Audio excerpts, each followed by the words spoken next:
ओम मंगलम भगवान विष्णु मंगलम गरुड़ध्वजाय मंगलम पुंडरीकाक्ष मंगलाय तनु हरि। दोस्तों, आप सभी को मेरा नमस्कार है।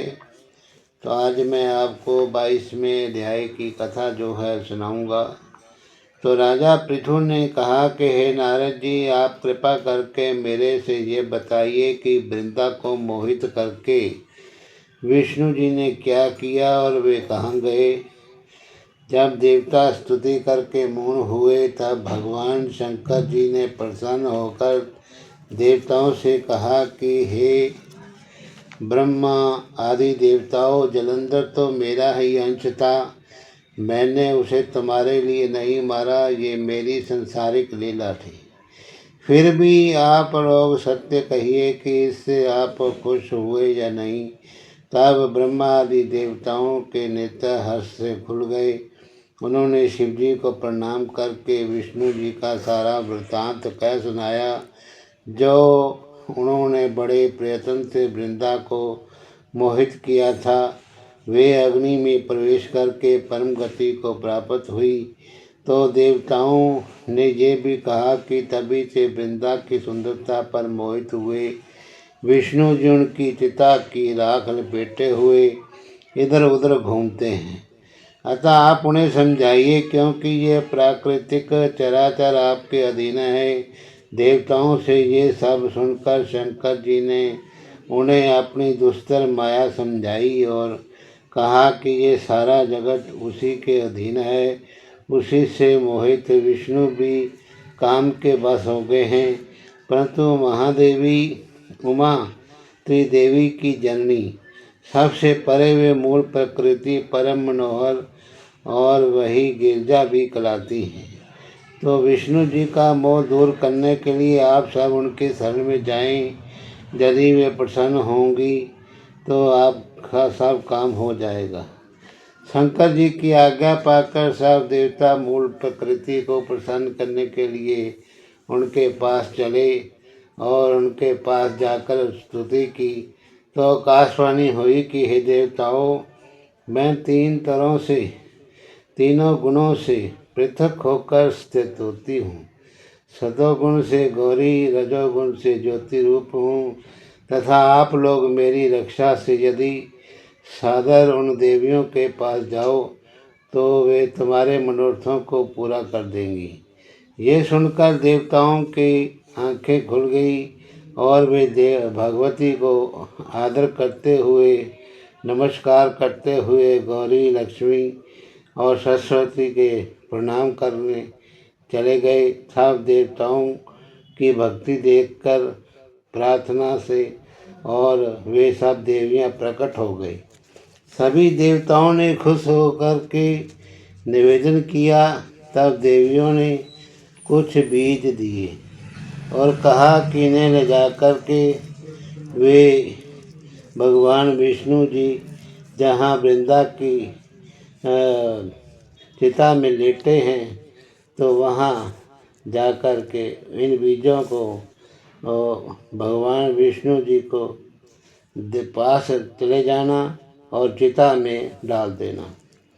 तो वृंदा की चिता को वृंदा के चिता में उन्होंने उन बीजों को डाल दिया, जिससे धात्री, मालती एवं तुलसी प्रकट हुई। विष्णु जी ने ज्यों ही उन स्त्री रूप वाली वनस्पतियों को देखा तो उठ बैठे। कामासक्त चित्त से मोहित उनसे याचना करने लगे।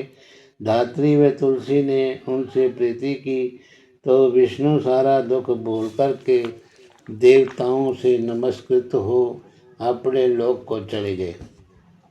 वे पूर्ववत सुखी हो शंकर जी का स्मरण करने लगे। ये सारा आख्यान शिव जी की भक्ति को देने वाला है।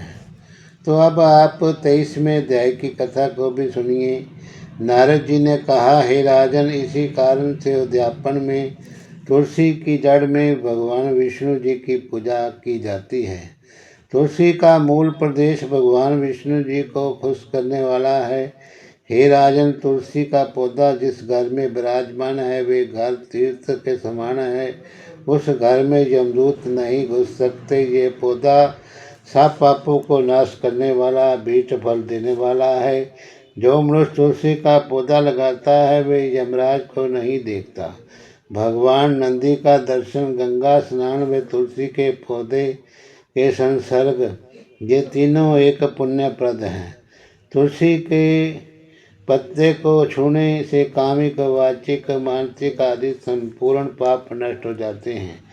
जो प्राणी तुलसी के दल से भगवान की पूजन करते हैं वे पुनः गर्भ में नहीं जाते और निस्संदेह जीवन मुक्त होकर तुलसी के दल में पुष्कर आदि समस्त तीर्थ, गंगा आदि नदियाँ और विष्णु प्रभृति जब देवता सब देवता निवास करते हैं। तो तुलसी के पौधे के पास जो अपना प्राण विसर्जन करता है वे चाहे कितना बड़ा पापी क्यों ना हो, उसे यमराज नहीं देख सकते।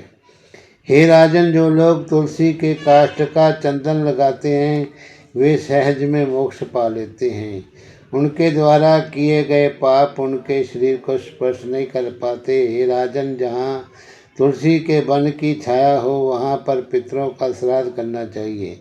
वहाँ पर पितरों के निमित्त दिया दान हमेशा के लिए अक्षय होता है। आंवले के वृक्ष की छाया में जो प्राणी पिंड दान करते हैं उनके पितर यदि नरक की यातना भी भोग रहे हैं तो भी वे मुक्त हो जाते हैं। सिर, हाथ, मुंह और देह में जो आंवला धारण करते हैं उनको विष्णु रूप जानना चाहिए। आंवले के फल और तुलसी के दलों को पानी में मिलाकर जो प्राणी स्नान करते हैं उन्हें गंगा स्नान का फल मिलता है। जो मनुष्य आंवले के पत्तों और फलों से देवताओं की पूजा करते हैं उन्हें स्वर्ण मणि और मोतियों द्वारा पूजन का फल मिलता है। और कार्तिक मास में सब तीर्थ, ऋषि, देवता और सब यज्ञ आदि सूर्य तुला राशि में होता है जब आंवले के वृक्ष में उनका वास करने लग जाते हैं। तो जो मनुष्य द्वादशी को तुलसी दल और कार्तिक में आंवला पत्ता तोड़ते हैं वे रौरव नरक में वास करता है। जो कार्तिक में आंवले की छाया में बैठकर भोजन करता है उसके अंत में संसर्ग में सब पाप और दोष नष्ट हो जाते हैं। कार्तिक में जो आंवले की जड़ में विष्णु जी का पूजन करता है उसे श्री विष्णु क्षेत्र में पूजन का फल प्राप्त होता है। आंवले तथा तुलसी की महत्ता का वर्णन करने में श्री ब्रह्मा जी वे समर्थ हैं। इसलिए धात्री और तुलसी जी की जन्म कथा सुनने से मनुष्य अपने वंश सहित मुक्ति को प्राप्त हो जाता है। हरि ओम तत्सत। नमो नमः।